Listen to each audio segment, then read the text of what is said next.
It's the Chin Checkers podcast, all about the fight game. With Mr. Get That Work and Hawk Von Dame. Grab your device of choice and tune in. You'll never know what topics gonna get it on the chin. Boxing, MMA, UFC as well. They discuss who got the win, who took the L, who won the belt, who pound for pound, who fell, who ready for war, who got next. Ring the bell. Yeah. What's up, man? What up, Playboy? I'm good. You might have to change that last part of that intro because Jake. Yeah, man. Yeah. Remember, Jake was supposed to come on Showtime. Fight canceled. Let's get that out the way first. Let's get that out the way. Over the weekend, we were supposed to get Jake Paul versus Hakeem Rossman Jr. Didn't happen. Hakeem couldn't make the weight. Jake Paul canceled. What do you think about that? So, on the other episode, you talked about it a bit, and you were like that. If a guy can't make the weight, he can't make the weight. And I'm kind of under the same exact feeling. Like, yo, we made a deal.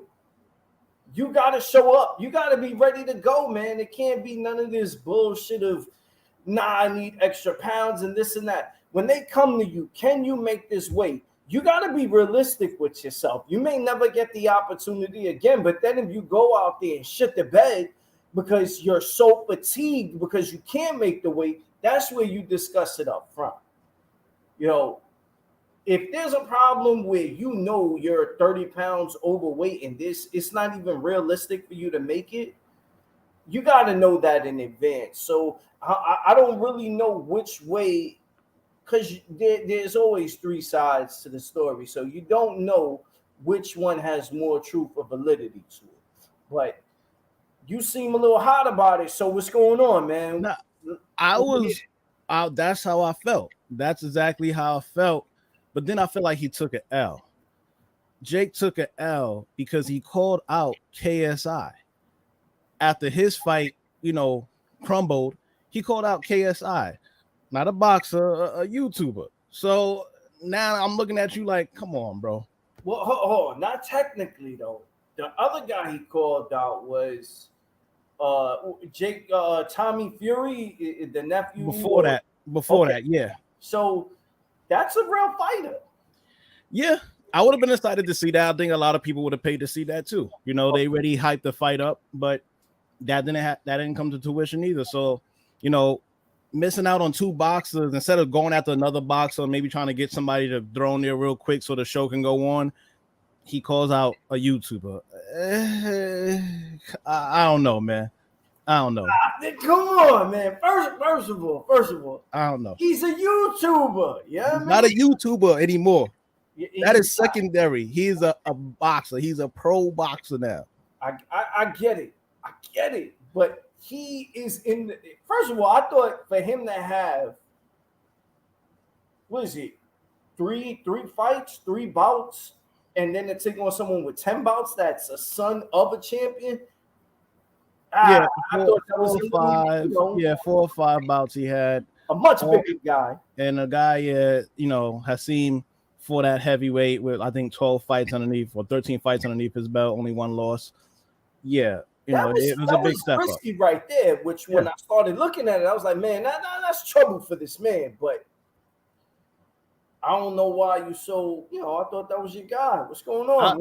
Hey, I'm with that. That's my man's. But, I like a good finish. You know what I'm saying? You could start off bad in life. Just in general, you could start off bad in life. But if you finish good, a lot of things are forgiven. It started off good with Jake. And calling out KSI, man, like I gotta call him out on it. That's bullshit. Bullshit.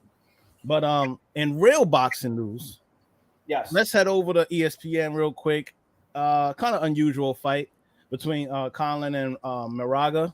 A lot of knockdowns, a lot of slips. Most of those knockdowns, you could kind of say he was just off balance. He wasn't really hurt. Sloppy footwork. Yes. I looked at that guy and just looked like they were 2 different weight classes, though. I don't know what you think. He just looked. You're right. A lot of the knockdowns were just simply bad footwork and him getting hit not hard, but hit enough to push him off balance and him falling. So I get it. But they also look like two different sizes and weight, man. He just looked bigger than the guy. Right. No, it was a good fight. It was entertaining to a certain point. Then it looked repetitive because Colin basically was just on cruise control, just outboxing him, moving around. McGregor he just couldn't really get a hold on the fight. I think the last 30 seconds of the last round, that's when it was like exciting because he realized I need a knockout. He didn't realize that 9 rounds before, but he realized it at 30 seconds in the last round. So it looked exciting then, but it was just an okay fight. But shout out to both of them because I think they both came off of a loss and they took on a good opponent, which each other, and they try to bounce back from their loss. So give them credit for that. Yeah, definitely, man. Another guy you like, man. No, don't. Blair the Player is back, baby. What did you think, man? Hey, I give it to him. He won convincingly. He did good work early on, multiple knockdowns against ex-champion. So I give him credit for that. My only criticism is, the commentators was talking about Hooker a lot. They were talking about how he was performing and how he needs to do this and do that. And I agree. But realistically, the last 3 rounds, 8, 9, and 10, Cobbs was running, like running around the entire time. And I was just like, yo, come on, what is this? I mean, even Hooker had to stand in the middle of the ring like, yo, come on, we gonna do this or what? But Hooker, he just didn't look himself, man. I'm not sure if he got it anymore. He just didn't look himself. Yeah, I was watching I've watched it before, but I wanted to show my son a documentary, and it went behind the scenes a little bit and talks about and it showed the life of a boxer. And this sport is so difficult, man, because of the fact that not only are you getting punched in the mouth, but you may be going through so much other personal stuff and things like that. And the public has no idea what's going on in your camp. If you were injured, if someone passed away, or, trouble with weight, trouble with money, you never really know. So in that case, we don't know if he's finished. You don't know what he was going through. But, at times, a lot of those other factors have a huge play in it. And even though a guy could be 100 times better and he just goes out there and mentally just really doesn't have it, man, which sucks because in any other sport, it's a best of 7. Right. And here, you get 12 rounds and, man, you better hope that day you're on. Yeah. You're on. And, and again, this is not the takeaway from Cobbs because he got a great victory. Like I said, good work early on, strong, good movement in the beginning. I didn't like the movement at the end, but good movement in the beginning. He just, I just want to see more. I just want to see him finish strong. I want to see you finish strong. Like I said, and just like I said before, and in life, starting bad, it's fine. If you finish strong, finish good, makes up for it. Yeah, I dig, man. I dig. Where do you want to see him go after this? Man, watching that fight, I think he might have to work on stamina. He didn't look drained, but he ran around for 8, 9, and 10, like I said. I wonder what would have happened if that was a 12-round fight. More of a killer that could walk him down and cut off the ring, go after him and push him and get to him to the body. And while we on that note, man, let's talk about the killer of the night, man. Vergil Ortiz remains undefeated. He remains not going the distance. He is eating everyone up like food, whoever gets in the ring with him. I love watching him. Very exciting guy. I didn't love the opponent, though. I felt this was a showcase. And the first couple, I guess, minutes of the first round, I was like, oh, this guy's going to be a problem for him. Good boxer, going to be able to move. And then, it looked like a guy walking him down, doing what he does, man. Vergil Ortiz looked good, man. What did you think? Yo, honestly, I thought it was a good performance. I actually thought it was a good comeback fight. he was off for almost a year, and not for nothing, this guy was undefeated. He doesn't have big knockout power, as you can see. I think he had like 22 fights with only like 9 knockouts, something like that. Oh, I think it was 2. Yeah, 22 fights. I think only 9 knockouts. No, 2. I think it was only 2 knockouts. Nah, stop it. I'm serious. Stop Yo, I can't remember. I think he only had 2 knockouts. Stop, don't do that. Don't do that. Nah. I was like, but I don't know. Maybe right, but he don't got knockout power. But you can see that he has boxing skill, and his style was very awkward, kind of unique.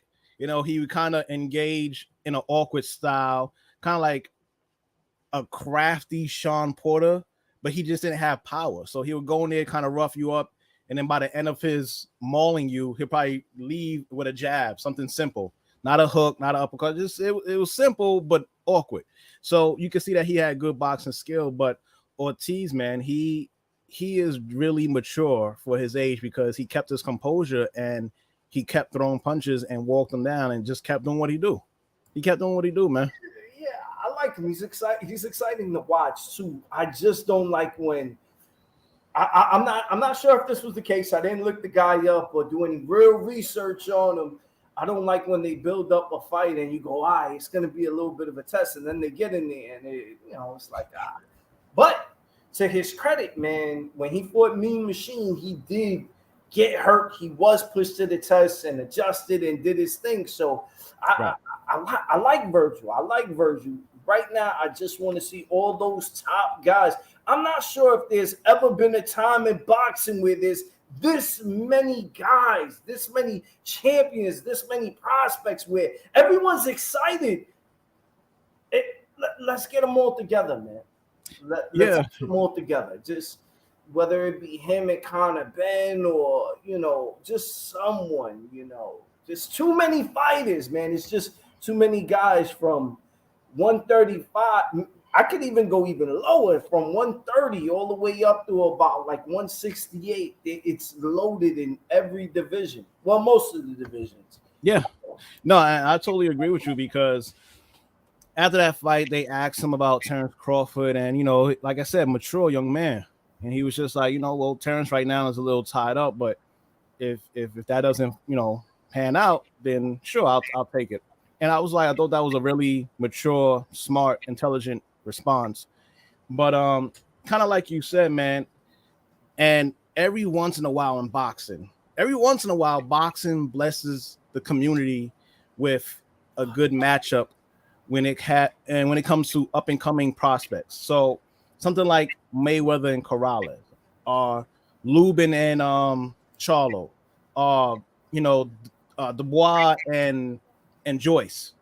I want to see Ortiz and Ennis. And I don't know if we're going to get it, but I want to see Ortiz and Ennis. I think that matchup would be incredible. Yeah, and both fighters are almost exactly like the yin and yang to each other. Flashy, incredible talent in Ennis. And when we say talent, he also can box, which is crazy. Technical skills, but he's so entertaining. It's young, pretty boy Floyd-esque, Roy Jones-esque, where you're like, Jesus Christ, this guy is a gift. And Ortiz is also a beast. He's fun to watch. So it's a perfect yin and yang, and I would love to see that. Yeah, man. I doubt that would happen because but every once in a while, boxing blesses us. And what would be cool? Every once in a while, who loses, neither one would take a real step back because both are considered young top guys. Right. Depending, like when Lubin got knocked out by Charlo, it's hard to keep momentum going if you get knocked out in the first round. But he did. But he did. Yeah. He did. To his credit, he did. He made a comeback. He was still a likable person, and he had fights after that. He recently took a loss in Fandora, but look who he's taking an L to. He's taking an L to some prime tough guys. Let's give Lubin a ton of respect because in this era where everyone's trying to become champion and then baby themselves, we understand it's a business. You're trying to make as much money as possible.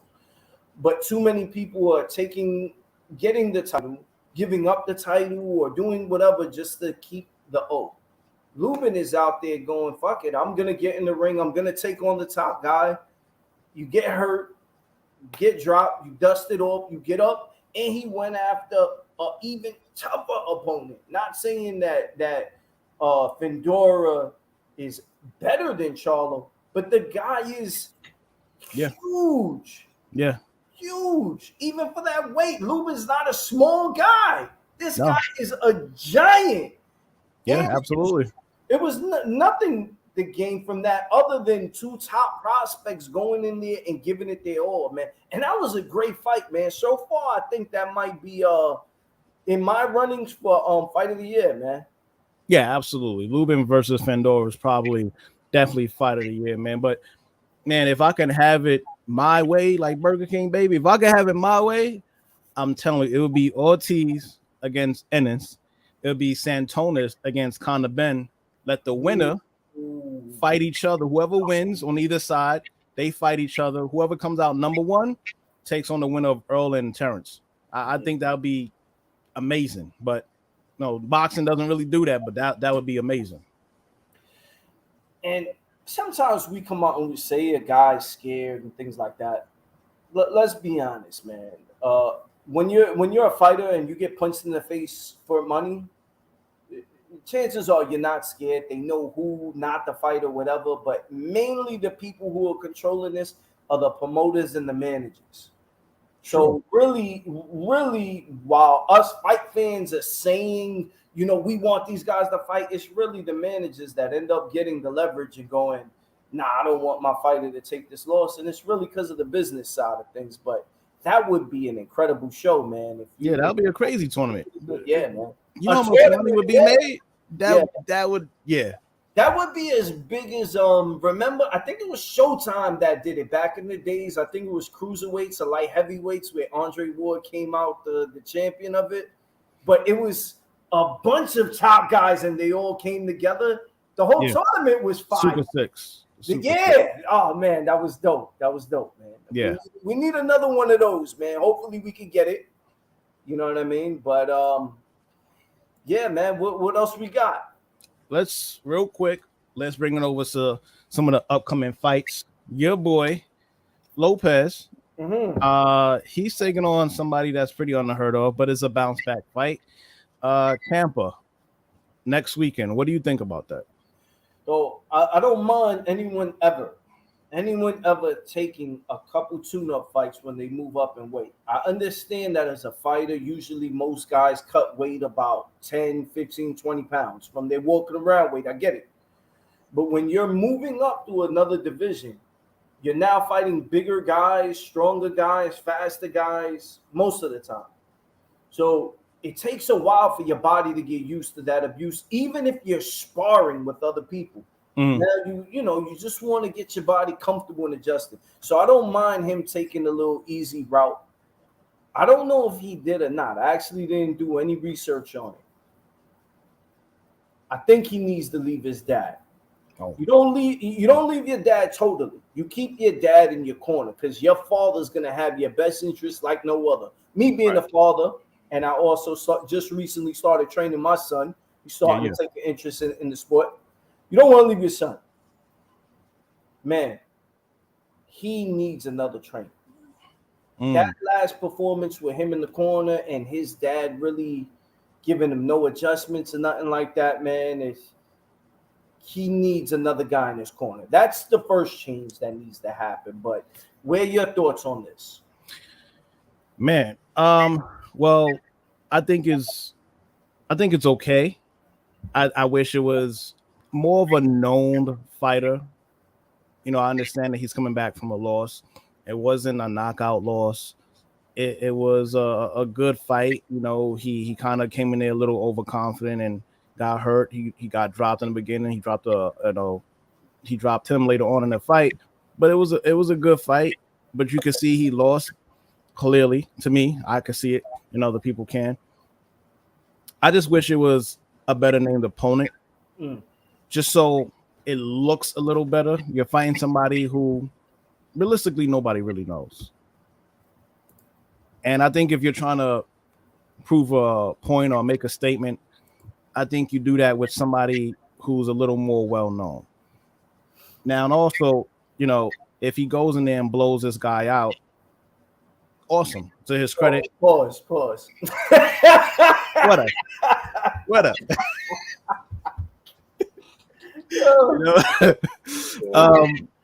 I don't know what he does next. I'm not really sure what the goal is, what they're trying to do. If they're trying to get that undisputed bout right away, maybe they are, maybe they're not. It all depends on the performance for me. I just wish it was a better named opponent. That's it. That's my only criticism. Yeah, there was another guy that I forgot his name a couple weeks ago that fought and then complained about T.O. being ranked so high with not even having a bout at that weight. Right. Now, let's say he does look impressive. Do you respect his ranking, or do you need to see him in there with someone else, like you said, more named that you wanted to see? Do you need to see him in there with someone ranked higher to validate the position, or do you want to see him in there right away against Jake Taylor? No. The Irishman. Josh, yeah. No. I think he needs to have a couple of fights because you got to prove yourself. You did lose. It's not like you're undisputed coming up to fight another undisputed. Maybe I might give you a little leeway, but you took an L. So you got to take a couple of fights before you can, get a championship out. Granted, because of your name and because of your your record and your performance in your other fights, maybe you're going to get ranked a little higher. That's cool. That's fine. I'm okay with that. But you still need to make some fights happen. I don't think you just would go right to the top right away. I don't think so. Now, if he does make another fight, Lopez is known for pretty much his power, man. Knocking people out, getting them out of there. Let's say he does look impressive against this guy, knocks him out, takes on another